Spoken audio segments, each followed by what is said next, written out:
Good morning. எல்லாருக்கும் இனிய காலை வணக்கம். Happy Monday. உங்கள் லைஃப்பில் நீங்கள் எது ரொம்ப பெருசுன்னு நினைப்பீங்க? 1 கோடி ரூபாய் பேங்க் பேலன்ஸா, இல்லை உங்களுக்கு கிட்ட இருக்கிற பிரம்மாண்டமான வீடு, இல்லை வந்துட்டு நீங்கள் சேர்த்து வச்சிருக்கிற சொத்து, பணம், நகை, என்ன என்ன நீங்கள் பெருசாக நினைப்பீங்க? இப்போ நம்ம சொல்கிற மாதிரி இல்லது சோஷியல் மீடியாவில் கிடைக்கிற லேக்ஸ் கணக்கான ஃபாலோவர்ஸ் ஆர் வியூஸ், என்ன நீங்கள் பெருசாக நினைப்பீங்க? தினமும் நம்ம காலையில் எந்திரிச்ச உடனே ஏதோ ஒரு பெரிய இலக்கை நோக்கி ஓடிட்டு இருக்கோம் இல்லையா? ஆனால் ஒரு நிமிஷம் நீங்கள் யோசிச்சு பார்த்தீங்களா? நாம் பெருசு நினச்சி ஓடுற முக்கால்வாசி விஷயங்கள் சமூகத்தால் நம்ம தலைமையில் திணிக்கப்பட்ட ஒரு மாயைன்னு அதாவது ஒரு இல்யூஷன்னு சொல்லலாம். இந்த வீடியோவோட முடிவில் நீங்கள் எதுக்காக ஓடிட்டு இருக்கீங்க, அதோட நிஜமான மதிப்பு என்னன்றதை பற்றி தான் உங்களுக்கு இன்னைக்கு புரியும் கண்டிப்பாக. அலெக்சாண்டர் நம்ம கேள்விப்பட்டிருப்போம் இல்லையா? அவர் அந்த காலத்தில் ஒரு பெரிய ஒரு அரசர் இல்லையா?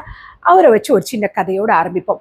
அலெக்சாண்டர் த கிராண்ட் அப்படின்னு சொல்லுவாங்க. உலகத்தையே ஜெயிக்கிறோம்னு நினச்ச ஒரு மாவீரர் அவர் இல்லையா? தாம் வாழ்நாள் முழுசும் உலகத்தில் உள்ள நிறைய இடங்களை லேண்டெல்லாம் அவர் ஆக்குப்பை பண்ணிக்கிட்டாரு. கோடிக்கணக்கான பணம், அசைக்க முடியாத ஒரு ஒரு பவர் அவருக்கு இருந்தது. ஆனால் அவர் அந்த டெத்து இதில் இருக்கும்பொழுது அவருடைய அந்த ஆளுங்களை கூப்பிட்டு அவர் சொன்னாராம், 3 ஆசைகள் சொன்னாராம். என்னுடைய சவப்பெட்டி, அதாவது என்னுடைய பாக்ஸை உலகத்தில் உள்ள பெரிய மருத்துவர்கள் தான் தூக்கணும், அதாவது டாக்டர்ஸ் தான் தூக்கிட்டு வரணும். அதே மாதிரி நான் சேர்த்த கோல்டு, டைமண்ட்ஸ் இதெல்லாம் என்னை தூக்கிட்டு போகும்போது அது வெளியெல்லாம் கொட்டிட்டு வரணும். என்னோட 2 கைகளை அந்த பாக்ஸோட வெளியில, அந்த அந்த அந்த பாக்ஸோட வெளியில என் கையை 2ஐயும் தூக்கி போட்டுட்டு போனோம் அப்படின்னு. அப்போ அந்த தளபதி கேட்டாராம், ஏன் அப்படின்னு கேட்டாராம். உலகத்துல இருக்கிற எவ்வளோ சொத்து சுகங்கள் சேர்த்தாலும் என்ன பண்ணாலும் என்னுடைய மரணத்தை யாராலையும் தடுக்க முடியாது. நான் இவ்வளோ உலகத்தை ஜெயிச்சும் இவ்வளோ சம்பாதிச்சும் நான் வெறும் கையோட தான் போறோன்னு இந்த உலகம் பார்க்கணும் அப்படின்னு அவர் சொன்னார். இதுல இருந்து நமக்கு என்ன புரியுது, என்ன எடுத்துக்கலாம்? நம்ம பெருசு நினைச்சு சேர்க்கிற நம்முடைய அதிகாரம், செல்வம், வாழ்க்கையோட இறுதி புள்ளியில வெறும் 0 மட்டும்தான் நம்முடைய லைஃப்ல. சரிங்களா? இன்னைக்கு நம்ம சொசைட்டி என்ன நடந்துட்டு இருக்கு தெரியுமா?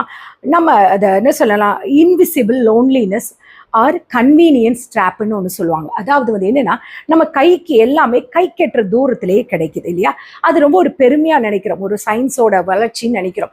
சாப்பாடு வேணுமா ஒரு கிளிக்கு, பொருள் வேணுமா ஒரு கிளிக்கு, பேசணுமா ஒரு மெசேஜ். ஆனால் யோசிச்சு பாருங்க, நம்மளுடைய வசதியை பெருசு நம்ம நினைச்சிட்டு மனுஷங்க கூடிய நேரடி ஒரு கனெக்ஷன், அந்த கம்யூனிகேஷன், அதாவது ஹியூமன் கனெக்ஷனை நம்ம இழந்துட்டோம் இல்லையா?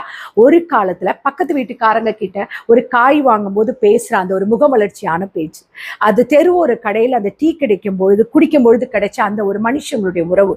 ஆனா இன்னைக்கு டோர் ஸ்டெப் டெலிவரின்ற வசதிக்குள்ள தொலைஞ்சு போயிடுச்சு இல்லையா? நம்ம வசதியா வாழ்றோம், ஆனா நம்ம தனிமையில வாழ்ந்துட்டு இருக்கோம். அடுத்து என்ன சொல்றது, பெர்ஃபார்மேட்டிவ் சக்சஸ்ன்னு சொல்லலாம். அதாவது எப்படின்னா, இன்னைக்கு சொசைட்டில ஒரு ஒரு ஓடிக்கிட்டே இருக்கும் இல்லையா, ஒரு உழைச்சிக்கிட்டே இருக்கும். ஒரு எப்படி அது ஒரு ஒரு ஒரு பேட் ஒரு ஒரு ஒரு இது இமேஜை கிரியேட் பண்ணுது. அதாவது நீங்க 24 ஹவர்ஸும் ஓடிக்கிட்டே இருக்கணும், நீ ஒருவேளை நீ ரெஸ்ட் எடுத்தனா நீ பேக்ல போயிடுவ அப்படின்ற ஒரு பயத்தை இந்த சொசைட்டி நமக்குள்ள விதைச்சு வச்சிருக்கு. நான் இப்போ ஒருத்த யாராவது நான் ஃப்ரீயா இருக்கேன், நிம்மதியா இருக்கேன்னு சொன்னானே அந்த சொசைட்டி எப்படி பாக்குதுன்னா, இவன் ஒரு சோம்பேறி போல அப்படின்னு. அதே நான் ரொம்ப பிஸி, நான் தூங்கவே நேரம் இல்லைன்னு சொல்றவங்கள ஒரு பெரிய ஒரு சாதனையாளர்களா இந்த சொசைட்டி தூக்கி பிடிக்குது. உண்மையா பிஸியா இருக்கிறது பெருசா, தான் வாழ்க்கையை ரசிச்சு வாழ்ந்துட்டு ஓடிக்கிட்டே இருக்கிறது பெரிய விஷயமா? அப்புறம் இன்னொன்னு சொல்லலாம், அப்கிரேடு பேரடாக்ஸ்ன்னு சொல்லலாம். அதாவது என்னன்னா, இன்னைக்கு சொசைட்டி என்னன்னா, திருப்தி அப்படின்ற, அதாவது போதும், எனாஃப், நான் ஒரு ஹாப்பியா இருக்கேன், ஐம் ஓகே அப்படின்னு சொல்ற ஒரு திருப்தி யாருக்கிட்டையுமே கிடையாது. ஒரு வீடு நல்லா கட்டும், ஆனா சொசைட்டி சொல்லணும், இன்னும் நீங்க பெரிய வீடு கட்டியிருக்கலாம். கார் வாங்கினதும் நம்ம அந்த கார் வாங்கி நல்லா ஓட்டுறதுக்குள்ளேயே அடுத்த மாடல் நமக்கு ஒரு ஆசையை தூண்டியும். எதையுமே நம்ம அனுபவிச்சு முடிக்கிறதுக்குள்ளேயே அடுத்த ஒரு அப்கிரேட் நம்மளை தயார் பண்ணிக்கிட்டே இருக்கு இல்லையா? அப்போ நம்ம வாங்குற பொருளுக்கு நம்ம முதலாளியா இருக்க முடியும், நம்ம வாங்குற பொருளுக்கு நம்ம அடிமையா இருந்துட்டு இருக்கோம். அந்த ஒரு நிலையா, அந்த ஒரு எப்படி சொல்ல, தெரியாத ஒரு நிலைக்கு தான் தள்ளப்பட்டிருக்கும். அப்புறம் ஃபாஸ்ட் ஃபுட் ரிலேஷன்ஷிப்னு சொல்ல, எல்லாமே வேகமாக ஓடிட்டு இருக்க இந்த உலகத்தில் மனித உறவுகள் கூட ஒரு ஃபாஸ்ட் ஃபுட் மாதிரி தான். சின்ன ஒரு கருத்து வேறுபாடு வந்தா கூட பேசி தீர்க்கிறதுக்குள்ள ஒரு பொறுமை கிடையாது. உடனே மூவ் ஆன், கட் ஆஃப் அப்படின்ற வார்த்தைகளை வச்சுக்கிட்டு ரொம்ப ஆட்களை ஈஸியா மாத்திரும். எதையும் சுலபமா தூக்கி போடலான்ற ஒரு எண்ணம் தான் ரொம்ப பெருசா பார்க்கப்படுதே தவிர, பொறுமையா இருந்து ஒரு உறவை ஆழமா வளர்க்கணும்ட்டு யாராவும் அது ஒரு பெருசா நினைக்கிறது இல்லை. ஒரு ஐடியில் ஒர்க் பண்ணுறவங்க, இல்லை ஒரு கார்ப்பரேட் கம்பெனியில் ஒர்க் பண்ணுறவங்களுடைய வாழ்க்கை பாருங்கள். காலையில் 8 மணிக்கு ஒரு பிஸி ஸ்கெடியூலில் ஆரம்பித்து 10 மணி நேரம் வேலை இல்லையா. நைட்டு வீட்டுக்கு வந்தால் ஏதோ ஒரு சாப்பிட்டுட்டு நம்ம இன்னும் சாதிக்கணும், இன்னும் பெரிய ஆள் ஆகணுன்ற அந்த ஒரு எண்ணத்தோட நம்ம நிம்மதி இல்லாமல், மன அமைதி கிடையாமல், தூக்கமும் இல்லாமல் எல்லாத்தையும் அடகு வச்சுட்டு ஒரு நிம்மதி இல்லாத வாழ்கிறாங்க. சயின்டிஃபிக்கல் அண்ட் சைக்கலாஜிக்கல் ப்ரூஃப் அப்படின்னு ஒரு இந்த ஹார்வர்ட் யூனிவர்சிட்டி இருக்கு இல்லையா, அவங்க வந்து ஒரு சயின்ஸ் இதை எடுக்கிறாங்க. அதாவது மனித வாழ்க்கையில் எது உண்மையான மகிழ்ச்சி தருதுன்ட்டு அவங்க வந்து ஒரு ஒரு ஒரு ஒரு 85 இயர்ஸாக ஒரு 700 பீப்புளை வச்சு ஒரு பீப்புளோட லைஃப்பை வந்து கவனிச்சுட்டே இருக்காங்களாம். ஒரு அசைன்மெண்ட் மாதிரி பண்ணிட்டு இருந்தாங்களாம். அது என்னன்னா, அதில் பணக்காரங்க இருந்தாங்களாம், ஏழைகள் தான், பெரிய கம்பெனியோட சிஇஓஸ்லாம் கூட இருந்தாங்களாம். ஆனால் 85 வருஷம் ஆராய்ச்சி முடிவில் அவங்க கண்டுபிடிச்ச உண்மை என்ன தெரியுமா? பணமோ புகழோ ஒரு பெரிய பதவியோ ஒரு மனுஷனோ வந்து ஆரோக்கியம், அதாவது ஹெல்த்தியாகவும் ஹாப்பியாகவும் வைக்கல. ஆனால் உண்மையான மனுஷ உறவுனா எது தெரியுமா? டீப் ரிலேஷன்ஷிப்ஸ் மட்டும்தான் ஒரு மனுஷனை கடைசி வரைக்கும் ஹாப்பியாக ஒரு பீஸ்ஃபுல்லாக வச்சுருக்கு அப்படின்றத கண்டுபிடிச்சோம். இப்போ நம்ம வாழ்க்கையில் ஒரு மிகப்பெரிய கஷ்டம் வரும்போது நம்மளுடைய பேங்க் பேலன்ஸ் இல்லை நம்ம வச்சிருக்கிற ஆடம்பரமான சொத்துக்கள் இல்லை நகை நட்டு எது நமக்கு வந்து காப்பாற்ற போகுது? நமக்கு என்ன தேவைப்படுது? ஒரு ஆதரவான ஒரு கரம், உண்மையா நம்மளை நேசிக்கிற, நம்ம கஷ்டத்துல இருக்கும் பொழுது நம்ம கண்ணீரை துடைக்கிற, எந்த எதிர்பார்ப்பும் இல்லாத ஒரு உண்மையான உறவுகள், அந்த ஒரு 4 மனுஷங்க தான் நமக்கு தேவைப்படுது இல்லையா. அதை மட்டும்தான் நம்ம வாழ்க்கையில ரொம்ப இம்பார்ட்டன்ட்னு சொல்லலாம். இப்போ இன்னும் ஒரு கடைசியாக ஒன்று ஒரு கடையோட சொல்கிறேன் இல்லையா. ஒரு ஊரில் ஒரு ஒரு பெரிய ஒரு பெயிண்டிஸ்ட், அதை பெயிண்ட் பண்ணுற ஒரு ஆர்டிஸ்ட் இருந்தாரா. உலகத்தில் ரொம்ப அழகான மனிதர்களுடைய மனசை தொடக்கூடிய வகையில் ஒரு பெயிண்டிங் பண்ணணும்னு அவருக்கு ரொம்ப ஆசை. ஸோ அவர் என்ன பண்ணுறாரு, எல்லா இடத்துலையும் போயிட்டு பல இடங்களில் போய் அவர் ஒவ்வொருத்தரையும் ஆள்களை பார்த்து அவங்களுடைய கருத்துக்களை வந்துட்டு பெரிய ப்ரொஃபஸர்ஸு, சயின்டிஸ்ட்டு, இவங்களை எல்லாரையும் பார்த்து ரொம்ப உலகத்திலே ரொம்ப பெரிய விஷயம் என்னன்னு கேட்குறார். ஒரு சர்ச் ஃபாதர் சொன்னாராம், ஃபெய்த்து தான் உலகத்தில் பெரிய விஷயம்னு சொன்னாராம். அப்புறம் ஒரு ஆர்மி மேன், அதாவது அந்த அந்த அந்த பர்சனை பார்த்து கேட்டோன்னா அவர் சொன்னாராம், பீஸ் தான் உண்மையான வந்துட்டு பெரிய விஷயம்னு சொன்னாங்க.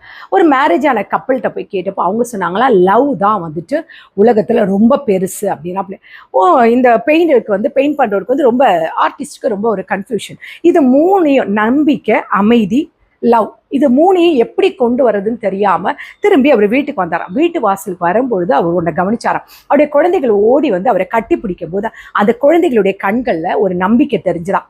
எங்கள் அப்பா வந்துட்டாரு, எங்க அப்பா எங்க கூட இருக்காருன்ற அப்படி. அவங்க ஒய்ஃப் வந்து அவங்க அன்பா அவங்கள கூப்பிட்டு அவரை இன்வைட் பண்ண போது அந்த லவ் அங்க பார்த்தாராம்.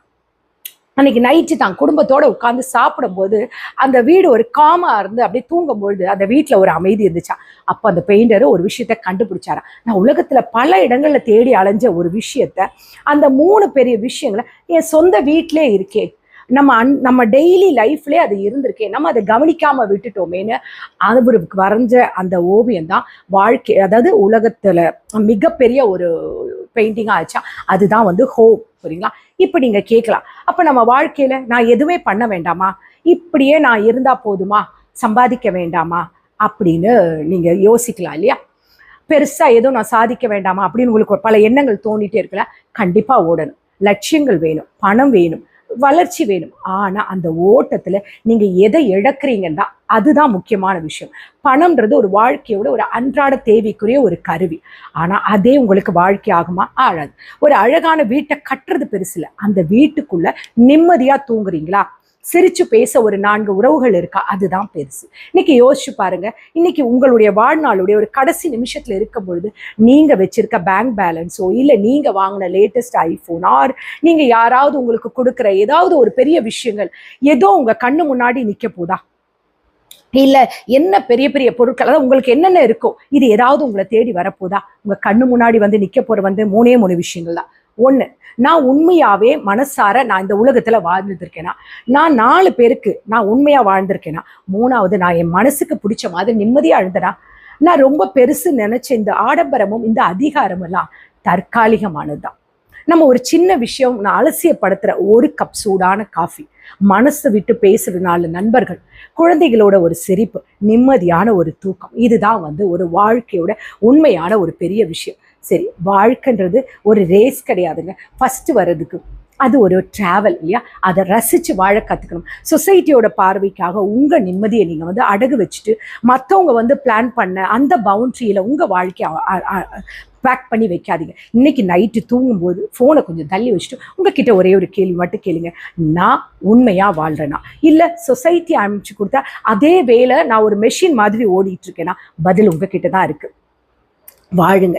வெறுமனே அதாவது எப்படி சொல்லி சும்மா ஒரு மெஷின் மாதிரி ஓடிக்கிட்டே இருக்காதீங்க. உங்க மனசுக்கு எது சந்தோஷத்தை கொடுக்குது புரியுதா? நீங்க வச்சு சேர்த்து வச்ச சொத்து பொருளோ இல்ல உண்மையான உறவுகளோ, இந்த கேள்வி உங்ககிட்ட தான் இருக்கு. புரியுதா?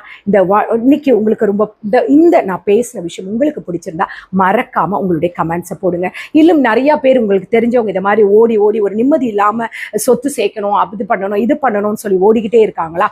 அவங்களுக்கு இந்த வீடியோவை நீங்க மறக்காம ஷேர் பண்ணுங்க. ஏன்னா வாழ்க்கையில நமக்கு உண்மையா நேசிக்கிற உறவுகள், நம்மளை ஏமாத்தாத உறவுகள், நம்ம முதுகுல குத்தாத உறவுகள், நம்மளை பத்தி புறம் பேசாத உறவுகள், நம்ம வாழ்க்கையில முன்னேறணும்னு நினைக்கிற உறவுகள், இது நமக்கு கிடைச்சா வாழ்க்கையில அதை விட பெரிய சொத்து என்னங்க இருக்கு? அந்த சொத்து உங்க குடும்பத்திலே இருக்கு. நீங்க தேடி பாருங்க. நீங்க வெளியில எல்லாம் தேடுறீங்க இல்லையா? நீங்க நேசிக்கிற உறவுகள் உங்க குடும்பத்துல இருக்கு. நீங்க ஒரு நிமிஷம் பொறுமையா நின்று யோசிச்சு திரும்பி பார்த்தீங்கனாலே உங்களுக்கு தெரியும். இந்த நாள் உங்களுக்கு இனிய நாளா இருக்கு. கடவுளை வேண்டிக்கிறேன். Take care. Bye. Love you all.